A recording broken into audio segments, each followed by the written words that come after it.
మండలంలోని పలు గ్రామాలకు చెందిన ఇందిరమ్మ ఇళ్ల లబ్ధిదారులకు ఇళ్ల మంజూరు పత్రాలను అందజేసిన మక్తల్ నియోజకవర్గ శాసనసభ్యులు, తెలంగాణ రాష్ట్ర పశుసంవర్ధక, డైరీ డెవలప్మెంట్, క్రీడలు, యువజన మరియు మత్స్యశాఖ మంత్రివర్యులు డాక్టర్ వాకిటి శ్రీహరి గారు. ఈ సందర్భంగా వారు మాట్లాడుతూ గత 10 ఏళ్లలో ఒక్కటంటే ఒక్కటి కూడా డబుల్ బెడ్రూమ్ ఇల్లు ఇవ్వలేదని అన్నారు. ఇంకా గ్రామాలలో అక్కడక్కడ నాడు కాంగ్రెస్ ప్రభుత్వమే ఇచ్చిన ఇందిరమ్మ ఇళ్ల కంటికి కనిపిస్తున్నాయని అన్నారు. నేడు ఇస్తున్నది కూడా కాంగ్రెస్ ప్రభుత్వమేనని తెలియజేశారు. కొందరు ఇల్లు కట్టుకోవడం మొదలయ్యాక డబ్బులు రావని అమాయక ప్రజలను మభ్యపెడుతున్నారని అన్నారు. ఇందిరమ్మ ఇళ్ల నిర్మాణం మొదలయ్యాక వచ్చే దశల వారీగా డబ్బులు మీ ఖాతాలో జమ అవుతాయని అందుకు నాది హామీ అన్నారు. మండల కేంద్రంలో రాత్రి గుండెపోటుతో మరణించిన కదలపోల చిన్న అశోక్ మేస్త్రి ఆనాడు ఇచ్చిన ఇందిరమ్మ ఇంట్లోనే ఉండేవాడు. అదే ఇంట్లోనే గుండెపోటుతో మరణించాడు. వారికి తక్షణమే ఇందిరమ్మ ఇల్లు మంజూరు చేసి అప్పగింత పత్రాన్ని వారికి అందరిస్తామని చెప్పి గ్రామ నాయకులతో వారికి అందజేశారు. ఇలాంటి బీదలు, బడుగు బలహీన వర్గాల ప్రజలు ఎందరో ఉన్నారని వారికి విడతల వారీగా తప్పకుండా ఇల్లు మంజూరు చేస్తామని హామీ ఇచ్చారు. ఈ కార్యక్రమంలో సంబంధిత ప్రభుత్వ అధికారులు, కాంగ్రెస్ నాయకులు మరియు లబ్ధిదారులు, వారి కుటుంబ సభ్యులు పాల్గొన్నారు.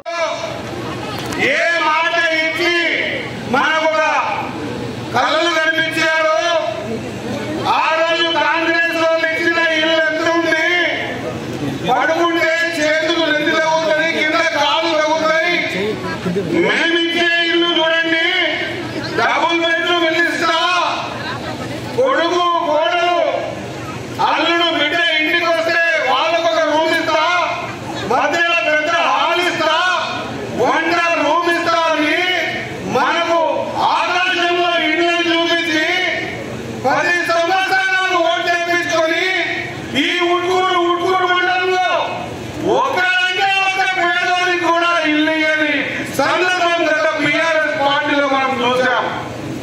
ఒకవేళ నేను ఇక్కడ అడుగుతా ఉన్న మా అన్నదమ్ముల్ని, మా అక్క చెల్లెండి, ఈ మండలంలో లేదా ఈ ఉట్కూరు ప్రాంతంలో ఏ ఒక్కరికైనా డబుల్ బెడ్రూమ్ ఇల్లు ఇస్తే ఇప్పుడే నేను రాజకీయ సందేశం తీసుకుంటా, మన రాజకీయాలకు రాను అని తెలియజేస్తా ఉన్నా.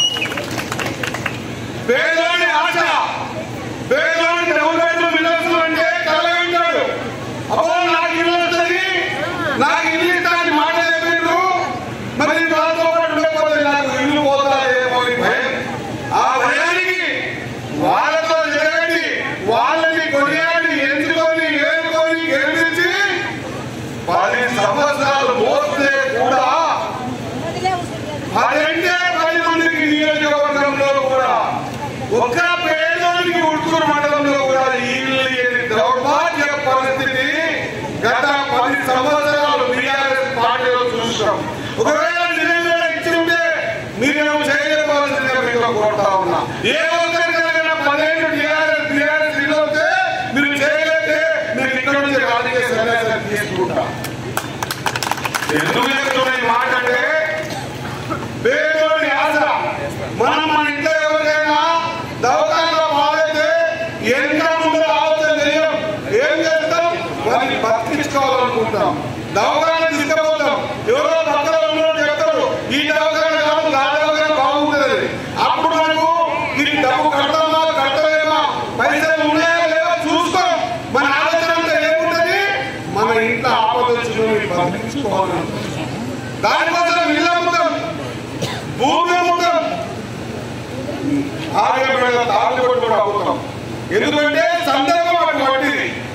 అదే మాదిరిగా పేదోడికి ఆశలు చూపించి కాగితాలు తీసుకొని, ఇంకా కొంతమంది అయితే కలెక్షన్ చేసుకొని ఎన్నో ఆశలు చూపించి రాజకీయాల మనుగడ సాధించారు.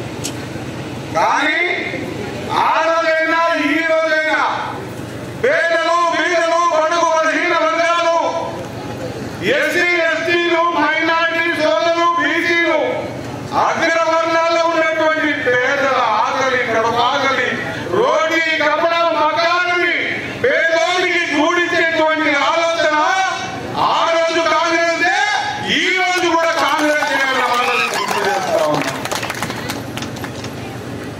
సంతోషం అనిపించింది.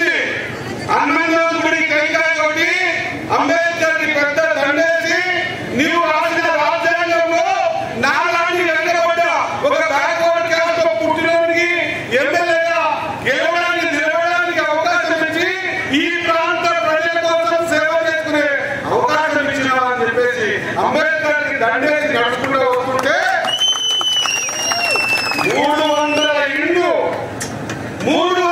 ఇండ్లు మొదటి విడతలో ఉట్కూరు మండలానికి ఉట్కూరుకి శాంక్షన్ అయినది. 300 ఇండ్లు అంటే 515 కోట్ల రూపాయలు ఈరోజు మీరు అందరూ కూడా ఓదరు కాబోతా ఉన్నారు. మీ చేతిలో పట్టుకున్న మీ కాగితం మీకు 5 లక్షల రూపాయలు ఇచ్చే కాగితం. గతంలో ఒక ఇంటికి వచ్చిన ఆ మేస్త్రి